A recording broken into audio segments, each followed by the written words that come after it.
በስመ አብ ወወልድ ወመንፈስ ቅዱስ አሐዱ አምላክ አሜን። በእንተ ክህነት በቅዱስ ዮሐንስ አፈወርቅ ምዕራፍ 2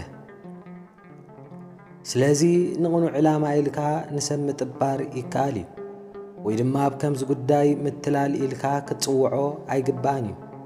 እንታይ ደኣ ኣብ ነዊሕ እዋን ዘረጋግጽ ናዳ ዝግብኦ ቁኑዕ ዓይነት ምእላይ ይበሃል። ስለዚ ብዛዕባ እዚ ጉዳይ እዚ እቲ ዝተዛረብክዎ እጉህል ስለ ዝኾነ ተወሳኺ ዘረባ ምንዋሕ ኣሰልካይን ኣድካምን ክኸውን እዩ። ስለዚ እቲ ዝተርፍ ነዚ ነገር እዚ ንጥቕምኻ ኢለ ከም ዝገበርክዎ ባዕልኻ ክትረጋግጽ እዩ። ቅዱስ ባሲልዮስ ድማ ከምዘየታለልካኒ መታን ከኣምንሲ ካብቲ ጽቡቕ ኣልያ ትብሎ ዘለኻ ወይ እውን ዝኾነ ይኹን ኢልካ ክትጽውዖ ትደሊ ዘለኻ ነገር እንታይ ጥቕሚ እየ ዝረኸብኩ ኢሉ ሓተቶ። ቅዱስ ዮሐንስ አፈወርቅ ድማ ካብዚ ንክርስቶስ ዘለካ ፍቕሪ እትገልጸሉ መንገዲ ኣባጊዑ ምጉሳይ ምእታው ንላዕሊ እንታይ ጥቕሚ ኣሎ? ጎይታ ንጴጥሮስ ተፍቅረኒ ዶ ኢሉ ሓተቶ። ጴጥሮስ እወ ብምባል ከም ዘፍቅሮም ምስ መለሰ ኸዓ ተፍቅረኒ እንተኾይንካስ ኣባጊዕ ሓሉ በሎ። ጎይታ ነቲ ሓዋርያ ተፍቅረኒ ዶ ኢሉ ክሓቶ እንከሎ ካብኡ ሓበሬታ ክወስድ ወይ ልቡ ክፈልጥ ኢሉ ይኮነን።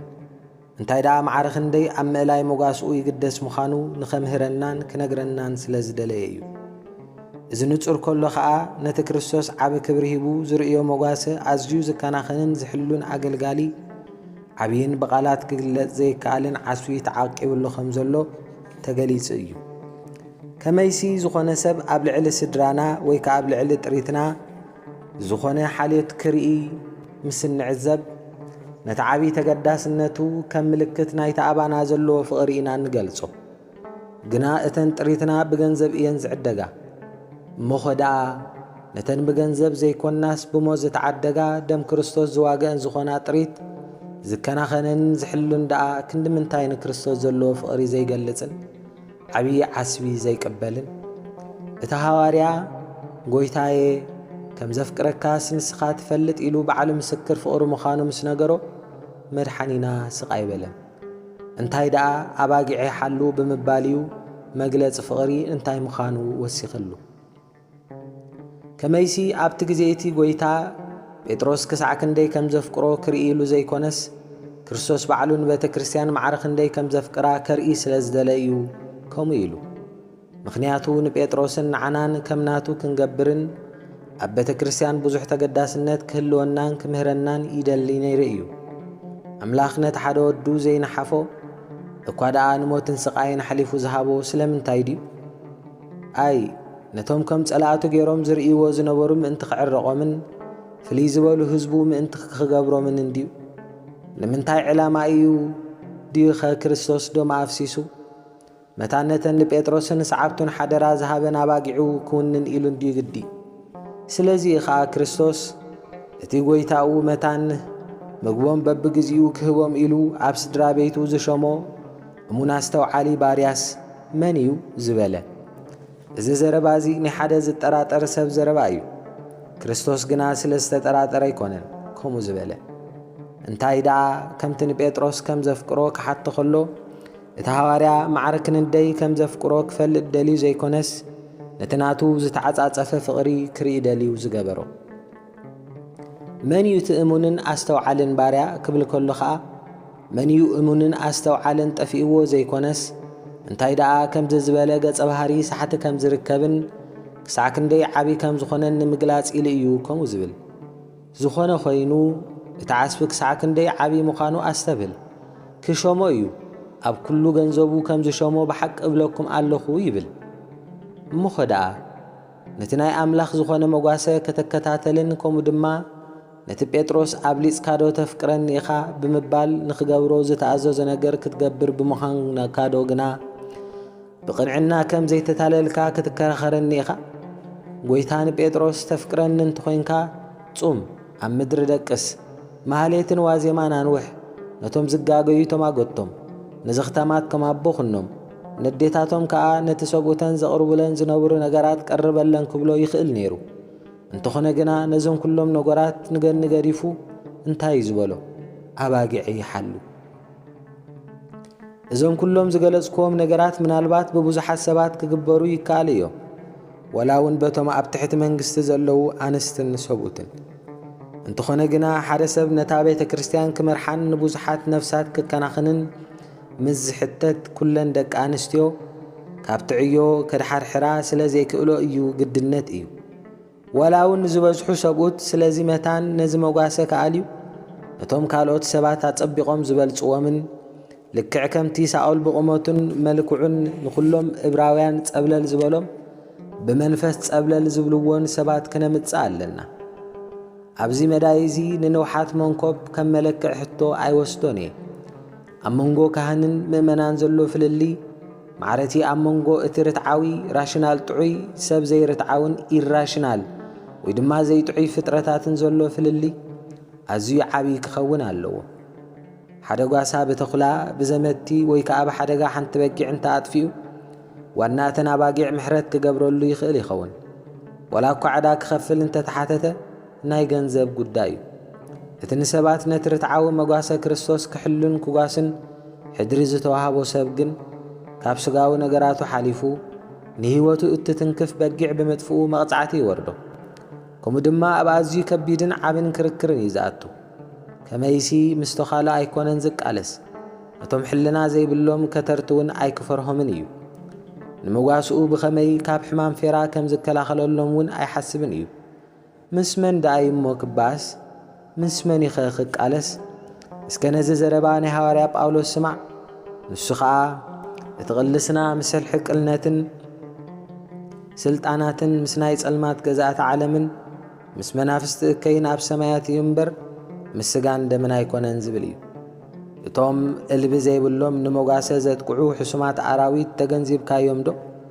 እቶም ጨካናት ጭፍራ ሓፂን ድርዒ የብሎምን ብባህሪኦም ልክዕ ከምቶም ሙሉዕ ዕጥቂ ዝዓጠቑ ሰራዊት ዕጡቓት እዮም እቶም ካልኦት ጸዋጋትን ጨካናትን ንእንስሳታት መጓሰ እናኸተሩ ዘጨንቑ ጸላእትኸ ተገንዚብካዮም ዶ ነዞም ምስ ካህን ዝቃለሱ ጸላእቲ ኸዓ ካብ ሕሉፍ ትዕዝብቲ ክትግንዘቦም ኢኻ ከመይሲ እቲ ብዛዕባ ካልኦት ዝነግረና ብዛዕባ እዞም ጸላእቲ እውን እቲ ግብሪ ስጋ ግሁድ እዩ ንሱ ኸዓ ምንዝር ርኽሰት ዕብዳን ኣምልኾ ጣዖት ጥንቆላ ጽልኢ ባእሲ ቁጣዓ ሻራ ምፍልላይ ዝርግርግ ቅንኣት ቅትለት ስኽራን ጓይላ ኩራ ሕሜት ሕሹኽሹኽ ምንፋሕ ህውከት እዩ እናበለ ብንጹር ዘረባ ኣቐሚጡልና ኣሎ መታን ነቶም ዝተረፉ ባዕልና ካብዚኦም ክንርድኦም ሙሉእ ብምሉእ ንኹሉ ብዝርዝር ኣይቐመጠልናን ኣብ ርእሲ እዚ ኣብ መጓሰ እንስሳታት እቶም ነቲ መጓሰ ከጥፍኡ ዝምነዩ ጓሓላሉ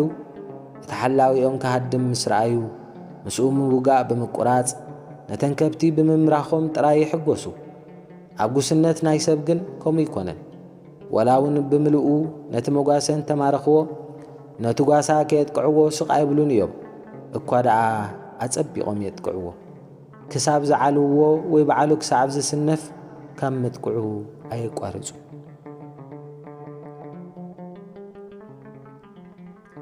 ካልእ ድማ እተን መጓሰ እንተስተጐዲአን ሃሌን እንተስጠሜን እንተስብሕማምን ካልእን ዘጨንቕ ነገር እንተተሓይዘን ኣለዋ ቀልጢፍካ ንኽትፈልጠን ኣይትሽገርን ኢኻ እዚ ኸዓ ነቲ ጓስአን ቅልጡፍ ፍወሳን ረድኤትን ክገብረለን ይሕግዞ ከምኡ ድማ ጓሶት እንስሳ በቲ ዘለዎም ስልጣን እተን ኣባጊዕ ነቲ ፍወሳ ወላ እውን ከይደልየኦ ንኽቕበልኦ የገድድወን ከመይሲ ኩሉ እቲ ንጥዕነአን ኣገዳሲ እዩ ዝብልዎ ነገራት ንኽገብሩ ንዕኦም ቀሊል እዩ እንተደልዮም ክኣስርዎን ይኽእሉ እንተደልዮም መሓውረን ክሕዝወን ይኽእሉ መግበን ክቐያይሩለን ማይ ክኸልእወን ኮታስ ኩሉ ዝደልይዎ ነገር ብዓብዪ ኣድማዕነት ክገብሩ ይኽእሉ እዮም ኣብ ሕማም ናይ ሰብ ግና ፍልይ ዝበለ እዩ መጀመርታ ጸገም ሰብ ክትፈልጦ ቀሊል ኣይኮነን ከመይሲ እቲ ኣብኡ ዘሎ መንፈስ እንተዘይኮይኑስ ኣብ ሰብ ዘሎ ነገር ክፍ ዝፈልጥ ካልእ ሰብ የለን ስለዚ ሓደ ካህን ንሓደ ብግቡእ ዘይተፈልጥ ሕማም ከመይ ገይሩ ዝኾነ ንዕኡ ዝኸውን ፍወሳ ከካይድ ይኽእል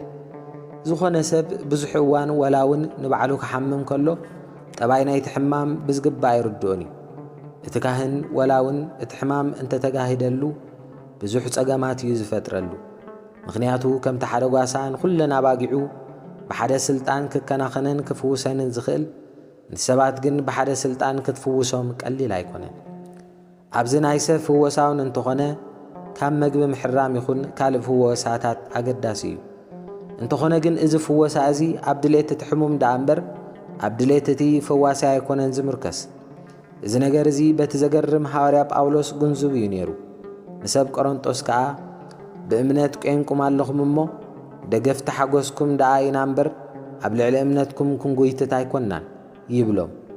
ዝኾነ ክርስቲያን ኣብ ልዕሊ ሰባት ኮይኑ ነቲ ዝወደቐ ሰብ ብሓይሊ ክእርሞን ክፍውሶን ፍቑድ ኣይኮነን። ዓለማውያን ፈራዶ ነቶም ኣብ ትሕቲ ሕጊ ዘለዎ ገበኛታት ምስ ሓዝዎም ዓብ ስልጣን የርእዩ እዮም። ናይ ገዛእ ርእሶም ድሌታት ከይስዕብውን ይኽልክልዎም እዮም። ኣባና ኣብ መንፈሳውያን ግና ከምኡ ይኮነን። ነቲ ሕማቕ ዝገበረ ሰብ ብምትብባዕን ብምሕላይን ደኣ እምበር ብሓይሊ ኮንኳን እተመሓይሾ ከመይሲ ንሓጣን ክንገትእ ከምዚ ዝበለ ስልጣን ብሕጊ ተዋሃበናን እንተ ተዋሂቡና እውን ሓይልና ክነርእየሉን ንኽእል ሜዳ ክህልወና ዶ ይግባእ እዩ? ኣይግባእን እዩ። ከመይሲ ኣምላኽ ነቶም ብናይ ገዛእ ርእሶም ምርጫ ካብ እከይ ዝርሕቑ ዓስቢ ይህቦም እዩ። ስለዚ እምበኣር ሕሙማትና ነቲ ብሓካይም ዝእዘዘሎም ፍወሳ ደስ ኢልዎም ብድሌቶም መታን ክቕበልዎን ነቲ ክንክን ክብህግዎን ብዙሕ ክእለት የድልዮ እዩ። ከመይሲ ሓደ ሰብ እንተተገዲዱ መሊሱ እዩ ዝሕንግድ። ነቲ ዝፍውስ ዘሎ ከዓ ነቲ ጉድኣት መሊሱ የጋድዶ። ፈዋሳይ ነቲ ከም ካራ ክቖርጽ ዝኽእል ቃላቱ ከስተውዕለሉ እንተዘይክኢሉ ብሰንኪ ቃላቱ ነቲ ሕሙም መሊሱ ካልእ ቁስሊ ይውስኸሉ። እቲ ንምፍዋስ ዝነበረ ዕላማ ከዓ ብምኽንያት ናይ ካልእ ዝኸፍአ ሕማም ይኸውን። ዝኾነ ሰብ ንዝኾነ ሰብ ኣንጻር ድሌቱ ብምግዳድ ክፍውሶ ኣይክእልን እዩ። እሞ ኸደኣ ሓደ ሰብ እንታይ ክገብር እዩ ዘለዎ? ከመይሲ ምጥባሕ ዘድልዮ ሰብ ክነሱ ብሕያውነት ጥራይ እንተሒዝካዮን መጥባሕት እንተዘይጌርካሉን ነቲ ሓደ ክፋል ቁስሊ ብምእላይ ነቲ ካልእ ዝዓበየ ኢኻ ትገድፎ ዘለኻ። ብኻልእ መዳይ ነቲ ናይ ግድን ዘድሊ መጥባሕቲ ብዘይሕያውነትን ሓልየቱን መደንዘዝ ከይሃብካ ብዘይናሓሲ መንገድን ብጭካንን እንተጌርካዮ እቲ ሕሙም ብሰንኪ ዝወርዶ ስቓይን ቃንዛን ዓቕሉ የጽብብን ተስፋ ይቖርጽን። ንኹሉ ኣብ ዙርኡ ዘሎ ንመድሃኒቱ ይኹን ፋሻ የሰናድዎ። ንሱ እውን ደጋጊሙ ብቁልቁል ኣፉ ይወድቕ። እዚኣቶም ድማ ሓቢሮም 4 ኣርዑት ሰበሩ፣ መእሰሪታት እውን በጠሱ። ብዙሓት ብሰንኪ ሓጢኣቶም ዝጠለቦ መቕጻዕቲ ናብ ኣዝዩ ዝኸፍአ ሰይጣናዊ ስራሕ ዝኣተወ ሰባት ከም ዘለዉ ክነግረካ ይኽእል እየ። መቕጻዕቲ ክንህብ እንከለና ንመቕጻዕቲ ምስቲ ዕብየት በደል ክነመዓራር ጥራይ ኣይኮነን ዝግብአና። እንታይ ደኣ መታን ነቲ ተቐደ ክትዕርዮ እናደለኻ መሊስካ ከይተጋድዶ፣ ከምኡ ድማ ነቲ ዝወደቐ ክተልዕሎ እናደለኻ መሊስካ ውድቀት ከይተጋድደሉ ንኣረኣያ ናይቲ ሓጢኣት ዝገበረ ሰብ ከተስተውዕለሉ ኣለካ። ንዝደኸመን ዝሰነፈን ሰብ ብፍትወታት ዝዓለምን ዝተገዝአ ከምኡ ድማ ብዓሌቱን ብዘለዎ ደረጃን ንዝንፋሕ ሰብ ብለውሃትን ቀስ ብቐስን ካብ ጌጋታቱን ክንሳሕ እንተምፂእካዮ ወላ ሙሉእ ብምሉእ ኣይኹን ብኽፋሉ ካብቲ ዝተቖጻጸሮ ክፉእ ነገር ክናገፍ እዩ። ንኹሉ ነገር ብሓንሳብ ክገድፎ እንተኣጊድካያ ግን ካብቲ ቀስ ብቐስ ክረኽቦ ዝግብኦ ፍወሳ ኢኻ እትኽልክሎ። ከመይሲ ነፍሲ ሓንሳብ ክትሓፍር ምስ ትጅምር መመሊሳ እያ ኣብ ሕማቕ ኩነታት እትወድቕ። ናይ ለውሃት ቃላት ከዓ ይህልዋን ንዝኾነ ምፍራህ ወይ እውን ኣይትንብርከኽን። እንታይ ደኣ ካብታ እታ ነቢ ንስኺ ግና ገጽ ኣመንዝራ ስለ ዘለኪ ኣብ ቅድሚ ኩሉ ሰብ ምሕፋር ኣበኺ ኢሉ ዝወቐሳ ከተማ ኣዝያ ዝገደደት እያ ትኸውን። ስለዚ ካህን ኣዝዩ ዓብዪ ጥንቃቕን ንባህሪ ኩለን ነፍሳት ዘስተውዕላ ትኩራት ዓይነትን ክህልዎ የድሊ። ንዝተጋገየ ሰብ ከዓ ብጌጊኡ ከባህርሮ ዘይኮነስ ብሜላን ጥበብን ክግስጾን ክእርሞን ይግባእ። ንዓቕሞምን ደረጅኦምን ብምርኣይ እውን ጾር ከኽብደሎም ኣይግባእን። ብዙሓት ብሰንኪ ነቲ ሓያል ፍወሳ ክጻወርዎ ዘይምኽኣሎም ኣብ ድሕነቶም ተስፋ ይቖርጹ። ነቲ ምስ ሓጢኣቶም ዝመዓራረ መቕጻዕቲ ክኸፍልዎ ስለ ዘይክእሉ ናብ ሸለልትነትን ተስፋ ምቑራጽን ይወድቁ። ኣዝዮም ዝገደዱ ብምዃን ከዓ ናብ ዝቐፍቐ ዓዘቕቲ ሓጢኣት ይሽመሙ። ስለዚ ካህን ንዝኾነ ነገር ከይመርመረ ክገድፎ የብሉን። ዓሚቕ መርመራ ድሕሪ ምግባሩ ግና መታን ተወፋይነቱ ከንቲ ኸይከውን እቲ ቕኑዕ ፍወሳ ክህብ ኣለዎ። ብተወሳኺ ካህን ኣብዚ ጉዳይ እዚ ጥራሕ ዘይኮነስ ንእትበታተኑ ኣባላት ቤተ ክርስቲያን ኣብ ምጥርናፉን ብዙሕ ዝዕይዕዮ ከም ዘለዎ ክግንዘብ ኣለዎ። ከመይሲ ጓሳ ናብ ዝመርሐን ዝስዕብኦ መጋሳ ኣለዎ። ሓንቲ ካብቲ ቕኑዕ መንገዲ ወፂኣን ተዘንቢላን ካብቲ ጽቡቕ ጉስነት እንተተፈልያን ከምኡ ድማ ኣብ ዘይግባእ ሰፈር ክትምግብ እንተጀሚራን እቲ ጓሳ ብዙሕ ኣይሃልኽን እዩ። ዓው ኢሉ ጥራይ ይጽዋዓ። እቲ ዓው ዝበለ ጻውዒትን መግናሕትን ዋናኣ ኸዓ ናብተን ተፈልያተን ዝነበረት ሞጓሰ ከም እትምለስ ክገብራ ይኽእል እዩ። ሰብ ካብቲ ቕኑዕ እምነት እንተኸብሊሉን ተፈልዩን ግና ሓያል ሃልክን ትዕግስትን ተጻዋርነትን ይሓትት። ከመይሲ ብሓይሊ ይኹን ብምፍርራህ ክትመልሶ ኣይከኣልን እዩ። እንታይ ደኣ ነቲ ሓቂ ብምርዳእን ብምእማንን ኢኻ ካብቲ ዝተጠውየሉ እትመልሶ። ስለዚ እቲ እኳ ካህን መታን ሕልንኡ ከይዕርብን ብድሕነትቶም ካብ እምነቶም ዝኸብለሉ ሰባት ተስፋ ኸይቈርጽን ምናልባሽ እግዚኣብሔር ንሓቂ ምእንቲ ክትፈልጡ ኢሉ ንስሓ እንተሃቦም ኣይፍለጥን እዩ እሞ ብህድኣት ከረድኦም እናበለ ንነፍሱ እናበርትዐ ዝተቐደሰን ዓብይን መንፈስ ዘለዎ ክኸውን ይግባእ።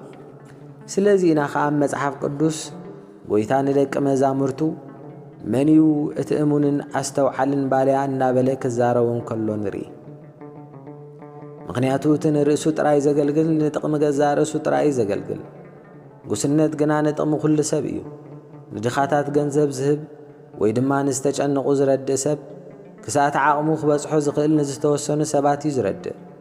ምስ ናይ ካህን ክወዳደር ከሎ ድማ ከምቲ ሥጋ ካብ ነፍሲ ኣዝያ እተትሕት ኣዝዩ ውሕድ እዩ። ስለዚ ኸዓ ክርስቶስ ንመጓሰ ምሕላይን ምእላይን መግለፂ ናይቲ ኣብኡ ዘለልና ሓያል ፍቕሪ ምዃኑ ዝነግረና። ቅዱስ ባሲሎስ ድማ እሞ ንስኻኸ ንክርስቶስ ኣይተፍቅሮ እንዲኻ ክብል ሓተቶ። ቅዱስ ዮሃንስ መሊሱ የፍቅሮ እምበር ካብ ምፍቃር እውን ፈጺመ ኣይከቋርጽን እየ፣ ነገር ግን ነቲ ዘፍቅሮ ከየሕዝኖ ይፈርሕ እየ ክብል መለሰሉ። ቅዱስ ባሲሎስ ትቕብል ኣቢሉ እንታይ ዓይነት ሕንቅል ሕንቅሪተይ እዙ? ክርስቶስ ነቶም ዘፍቅርዎ ኣባጊዑ ክሕልዩ ኣዚዝዎም፣ ንስኻ ኸዓ ነዚ ትእዛዝ ዝሃበ ስለ እተፍቅሮ ኣባጊዑ ካብ ምሕላው ከም ዘድሓርሓርካ ትዛረብ ኣለኻ በሎ። ቅዱስ ዮሃንስ ኣፈወርቂ ድማ ዘረባይ ሕንቅል ሕንቅሊተይ ዘይኮነስ ብሩህን ንጹርን እዩ ዘሎ። ነዚ ሓላፍነት እዙ ከምቲ ክርስቶስ ዝደልዮ ገይረ ከም መሓድሮ ብቑዕ እንተኾይኖ እሞ እንተ ዘድሓድሕር ነይረ ዘረባይ ዘጠራጥር ክኸውን ይኽእል እዩ። ነገር ግን ድኻም መንፈሰይ ኣብዚ ኣገልግሎት እዙ ዘይጠቅም ስለ ዝገበረኒ እዚ ዝብሎ ዘለኹ ኣብ ሕቶ ኸኣቱ ዝግብኦ ስለምንታይ እዩ? ኣነስ ነተን ኣብ ጽቡቕ ኩነታት ኣልየን ዝነበረ ኣባጊዕ ከገልግለን ኢለ ምስ ወሰድክወን ብሰሪ ብቕዓተይ ከየጥፈአን እሞ ነቲ ምእንቲ ድሕነተን በጀአንን ኢሉ ነቲ ሞጋሳ ኣዝዩ ዘፍቀረ ኣምላኽ ከየቐጥዖ ዓብዪ ፍርሒ እዩ ዘለኒ ክብል መሰለሉ። ቅዱስ ባሲልዮስ ድማ ትላገጽ ኢኻ ዘለኻ ብልብኻ እንተትኸውንሲ ብቓላትካ ጌርካ ንጓሃየ ከተባርር መሃቀንካ ነርካ። ብርግጽ ኣቐዲመ ከም ዘታለልካንን ከም ዝኸዳዕካንን ፈሊጠ እየ። ሕጂ ግና ንነፍስኻ ካብ ክሰይ ሓራ ክትገብር ምስ ጀመርካ እቲ ዝመራሕካኒ እከይ ማዕረኽ እንደይ ምዃኑ ተረዲእንን ተገንዚበን። ብቕዓት መንፈስካ ምስ ጾር ናይ ትዕዮ ከም ዘይመዓራረ ስለ ዝፈለጥካ ኣብዛ ኣገልግሎት እዙ እንተድሓርሒርካ ቅድሜኻ ኣነ እየ ካብኡ ኸድሓርሕር ነይሩኒ። ንስኻ ግን ነቲ ናተይ ዕሽሽ ብምባል ንጥቕምኻ ጥራይኻ ርኢኻ። ዕሽሽ ጥራይ እንተትብሎም ነርካ እውን መዓገብኩ ነይረ። ንስኻ ግን ነቲ ህዝቢ ንምትሓዘ ኢኻ ቀላጢፍካ። ንህዝቢ ከም ዘታለልካን ወላ ብዛዕባይ ዓብዪ ግሩምን ነገር ክትሓስብ ከም ዝደረኸካ ዝገልጽ ክርክር እንተቐረብካ ዕቑባ ክኾነካ ኣይክእልን እዩ። ምኽንያቱ ኣነ ሓደ ካብቶም እተድንቖም ጉሩባት ፍሉያት ሰባት ኣይኮንኩን። ካብ ሓቂ ንላዕሊ ንርእይቶ ሰባት ክትመርጽ ዶ ይግብአካ እዩ? ከመይስኒ ህይወተይ ክትፈልጣ ዘይፈቐድኩልካ ነይረ እንተዝኸውን ብድምፂ ናይ ህዝቢ ክትምራሕ ምኽንያታዊ ምኾነ ነይሩ። እንተኾነ ግን ንጉዳያተይ ልዕሊኻ ካልእ ሰብ ዘይፈልጦ እንተኾይኑ ንጠባይተይን ኩነታተይን ልዕሊቶም ናብዚ ምድሪ ዘምጹኒ ወለደይ ንስኻ ትፈልጦ እንተኾይንካስ ነቲ ብዕላማ ይኮንኩን ናብዚ ሓደጋ ኣእተዮ ዝብል ምጉትካ ንመን ሰምዐ ከእምን እዩ ብቑዕ ዝኸውን? እስከ ተዛረብ። ነቶም ዝኸሱኻ እንታይ መልሲ ክትህቦም ኢኻ ክብል ሓተቶ። ቅዱስ ዮሃንስ ኣፈወርቂ ድማ ኣይፋሉን ነዚ ሕቶታት እዙ ዋላ 10 ሰዓት ሓተትካኒ ክሳዕ ንበይንኻ ዝምልከት ነገር ዝውዳእ ኣይምልስን እየ። ብዛዕባኻ ሓንቲ ከይፈለጥኩ ብዘይፍላጥን ብዘይ ዕላማን ናብዚ ደረጃ ኣምፂአካ ነይረ እንተዝኸውን ይቕሬታ ክበሃለለይ ከም ዝኽእልን ካብ ኩሉ ክስታተይ እውን ሓራክ ክኸውን ከም ዝግበአንን ነጊርካኒ ግና ከምቲ ዝበልኩኻ ብዘይፍላጥ ኣይኮንኩን ጠሊመካ እንታይ ደኣ ብዛዕባኻን ጉዳያትካን ኣጸቢቐ ብቐረባን ስለ ዝፈልጥ ዝነበርኩ እየ ጠሊመካ ኣብ ከምዚ ዝኣመሰለ ጉዳያት ተጠንቂቕና ክንምርምር ኣሎና እቲ ንክህነት ብቑዕ ዝኾነ ሰብ ክመርጽ ዝደሊ ኣካል ብህዝባዊ ጸብጻብን ድምፅን ጥራዕ ዕጉብ ክኸውን ኣይግባእን እንታይ ደኣ ልዕሊ ኩሉን ልዕሊ ዝኾነ ነገርን ባህርያት ናይቲ ሰብ ክምርመር ኣለዎ ከመይሲ እቲ ብሩኽ ጳውሎስ ካብቶም ኣብ ወፃእ ዘለዉ ጽቡቕ ምስክር ክህልዎም ይግባእ ይብል ህዝባዊ ጸብጻብ ብዙሕ እዋን ሓሶት ይዛረቡ እዮም ጥንቁቕ መርመራታት እንተሓሊፍዎም ግን ዝኾነ ሓደጋ ይስዕብን ስለዚ ከዓ ድሕሪ ተቐዲሙ ዝመጽእ ካልእ ዓይነት መርትዖ ካብ ወፃኢ ካብ ህዝቢ ዝመጽእ ምስክርነት ከም ዘድሊ ኣቐሚጡ ዘሎ ከመይሲ ጽቡቕ ምስክር ክህልዎ ይግባእ ጥራይ ኣይኮነን ኢሉ እንታይ ደኣ ቅድሚ ርእይቶታት ናይ ህዝቢ ጥንቁቕ ምርመራ ከም ዘድሊ ከርእየና ብምትስፋው ካብ ወፃኢ ኢሉ ወሲኹሉ እዩ ስለዚ ከምቲ ንስኻ እውን እተኣመንካሉ ንጉዳያትካ ልዕሊ ወለድኻ ኣነ ስለ ዝፈልጦምን ከምኡ ድማ ንባህርያትካ ብቕዓትካን ኣዝየ ስለ ዝፈልጦም ካብ ኩሉ ተሓታትነት ጽናጻ ክኸውን ይግበአኒ እዩ ክብል መለሰሉ ቅዱስ ባሲልዮስ ድማ ኣይፋሉን እቲ ቐንዲ ክተምልጠሉ ዘይትኽእል ምኽንያት በልእዚ እዩ ከመይሲ ካባይ ብምስማዕ ካብ ድኽመተይ ክትመሃር ረሲዕካዮ ዲኻ በቲ ልሙድን ቀሊልን ጸውር ብቐሊሉ ይጉህን ይስንብድን ብምንባረይ ቀጻሊ ዶ ይኮንካ እንተባጭወለይ ዝነበርካ ክብል ሓተቶ ቅዱስ ዮሐንስ ኣፈወርቅ ድማ ብርግጽ እዚ ትብሎ ዘለኻ ይዝክሮ እየ ኣይክሕዶን እውን እየ እንተላገጽ ኩልካን እንተሰሓቕኩኻን ንፀወታ ደኣይ ነይሩ እምበር ብፍጹም ካብ ሓቅን ቁም ነገርን ኣይነበረን ሕጂ ግን ብዛዕባ እዞም ጉዳያት እዚኦም ፈጺመ ይከራኸርን እየ ገለ ካብቲ ዘለካ ጽቡቕ ባህርያት ክጠቅስ እንተኾይነውን ተመሳሳሊ ተጻዋርነት ከም ዘሎካ የዛረብ ሓቂ ዝኾነ ነገር ብምንጋረይ ክትፈርደንን ተፈቲንካ ግን ኣይክንሕፈካን እየ ሓቀይ ክርኢ ድማ ብቓላትካን ብግብርኻን እንተዘይኮይኑ ካለ መርትዖ ኣይክጥቀምን እየ ስለዚ እቲ መጀመርታ ክሓተካ ዝደልዮ ሕቶ እዚ እዩ ሓይሊ ፍቕሪ ማዕረ ክንደይ ዓቢ ምዃኑ ትፈልጥ ዶ ከመይሲ ክርስቶስ ብዛዕባ እቲ ኩሎም ሃዋርያት ክፍጽምዎም ዝነበሮም ተኣምራት ሓዲጉ ነናሓድሕዶም ፍቕሪ እንተላትኩም በዚ ደቂ መዛሙርተይ ምዃንኩም ኩሉ ክፈልጥ እዩ ዝበለ ከምኡ ድማ ጳውሎስ ፍቕሪ መደምደምታ ሓጊ እያ ይብል ብዘይበኣ ዝኾነ መንፈሳዊ ውህበታት ረብሓ ይንብሮ ኣነ ከዓ ካብ ኩሉ ውህበት ልዕሊ ዝበለ ፍሉይ መለለይ ናይ ደቂ መዝሙር ክርስቶስ ዝኾነ ሓይሊ ፍቕሪ መንፈስካ ኣጸቢቑ ተተኺሉ ከም ዘሎን ብዙሕ ፍረ ከም ዝፈርን ኣስተውዓልኩ በሎ ቅዱስ ባሲልዮስ ድማ እዚ ጉዳይ እዚ ንዓይ ኣጸቢቑ ከም ዘገድሰንን ነዚ ትእዛዝ እዚ ንምሕላው ልባዊ ፃዕሪ ከም ዝገብርን ብሓቂ ኣምን እየ እንተኾነ ግን ፍርቂ እኳ ክገብር ከም ዘይከኣልኩስ ንስኻ እውን ኣድልዎ ከይገበርካ ሓቂ እንተተዛረብካ እትምስክሮ እዩ ክብል ተዛረበ ቅዱስ ዮሐንስ ኣፈወርቅ እውን እምበኣር ንነፍሰይ ከም መርትዖ ክወስዳ እየ ከምቲ ዝፈርሃክዎ ድማ ክገብር እየ ሓቂ ኣብ ክንዲ ትዛረብን ንነፍስኻ ክትቆናጽብ ከም እትደሊ ከዓ ክረጋግጸልካን እየ እንተኾነ ግን መታን ነቲ ኣብ ነዊሕ እዋን ዘጋጠመ ዝተረስዐ ነገር ብምዝራበይ ንሓቂ ከይዓብጣ እሞ ዝኾነ ሰብ ምእማነይ ከይስእን እቲ ኣብ ቀረባ እዋን ዘጋጠመ ሓቂ ጥራይ እየ ክጠቅስ ሓደ ካብቶም ናይ ቀረባ ዓረኽትና ብሓሶት ምስ ተኸሰሰን ምስ ተዘለፈን ከምኡ ድማ ብዓብዪ ሓደጋ ምስ ኣተወ ዝጸዋዓካ ዘየለ ክንሱን እቲ ብሓደጋ ዝነበረ ሰብ እውን ከይለመነካን ንነፍስኻ ማእከል እቲ ሓደጋ ኣትኸያ እዚ ሓቂ እዩ መታን ካብ ኣፍካ ክፈርደካ ግን ኣብቲ ገለ ሰባት ነቲ ተወፋይነት እዚ ዘይድግፍሉ ገሊኦም ከዓ ዝድግፍዎን ዘድንቕዎን ዝነበሩሉ እዋን ነቶም ዝኸሱኻ ዝነበሩ ሰባት ንዕሩኽተይሲ ህይወተይ ብምሃብ ኣገዳሲ እንተኾይኑውን ካብ ዘለውዎ ሓደጋ ብምድሓን እንተዘይኮይኑስ ብኻልእ ብኸመይ ፍቕረይ ይገልጸሎም ኣይፈልጥን ኢልካ ትምልሰሎም ነበርካ እዚኦም ብኻልእ ዓይነት ኣዘራርባ ዝተዘርቡ ግን ከዓ ምስቲ ክርስቶስ ንደቂ መዛሙርቱ መግለጹ ፍጹም ፍቕሪ ኢሉ ዝተዛረቦም ቃል ሓደ ትርጉም ዘለዎ እዮም ክርስቶስ ኣብ ክንዲ ብጻይካ ንነፍስኻ በጃ ሓሊፍካ ካብ መሃብ ካብ ዝዓቢ ፍቕሪ የለን ብምባል ትጉርጉም ሓቀኛ ፍቕሪ ይገልጽ ንስኻ ከዓ ነዚ ደረት በፂሕካ ኢኻ ብተግባርካን በቓላትካን ጨቢጥካ ኢኻ ስለዚህ ኸዓ ዝጠለምኩኻ ስለዚህ ኸዓ ነዚ ውዲት እዚ ዝዓለምክዎ ሕጂ ኸናብ ዝመገዲ እዚ ጎቲተ ዘእተኹኻ ብተንኰል ወይ ድማ ናብ ሓደጋ ክእትወካ ባህ ዝብለኒ ከም ዘይኮነ ከምነንካ ኣለምኒ ድዩ ክብል ሓተቶ። ቅዱስ ባሲልዮስ ድማ እሞ ኸንብፆትካ ንምእራምሲ ፍቕሪ እኹሎ ይመስለካ ክብል ሕቶ ብሕቶ መለሰሉ። ቅዱስ ዮሃንስ ብዛዕባ ልቦናኻ መርትዖ ክቐርብ እንተደሊኻን እውን ጸገም የብሉን ምስተውዓልካን ጥበብካን ነቲ ፈቃርን ርህሩህን ባህርኻ ሓለፋ ከም ዝብለውን ከረጋግጸልካ እየ። ቅዱስ ባሲልዮስ እውን ብግዲኡ በዚ ዘረባ ንሓነኸ ብዛዕባ ባህረይ እሙሕ ደጎ ካብ መጀመርቱ እውን ብዛዕባ እዚ ክትገልጸለይ ኣይኮንኩን ሓቲተካ ጥራይ ነቶም ኣብ ወፃኢ ዘለዉ ዝኾነ መልሲ እንተለካ ነቲ እትብለኒ ክሰምዕ ባህ ይብለኒ እሞ ተላይ ንገረኒ። ነዚ ዘይረብሕ ዘረባ ገዲፍካ ነቶም ዝኽብሩኻን ነቶም ከም ዝተዘለፉ ብምሕሳብ ዝጓሃዩ ክቡራት ሰባት እንታይ ኢለ ከም ዘጉምግቶም ንገረኒ ክብል ኣጥቢቑ ተማሕፀነ።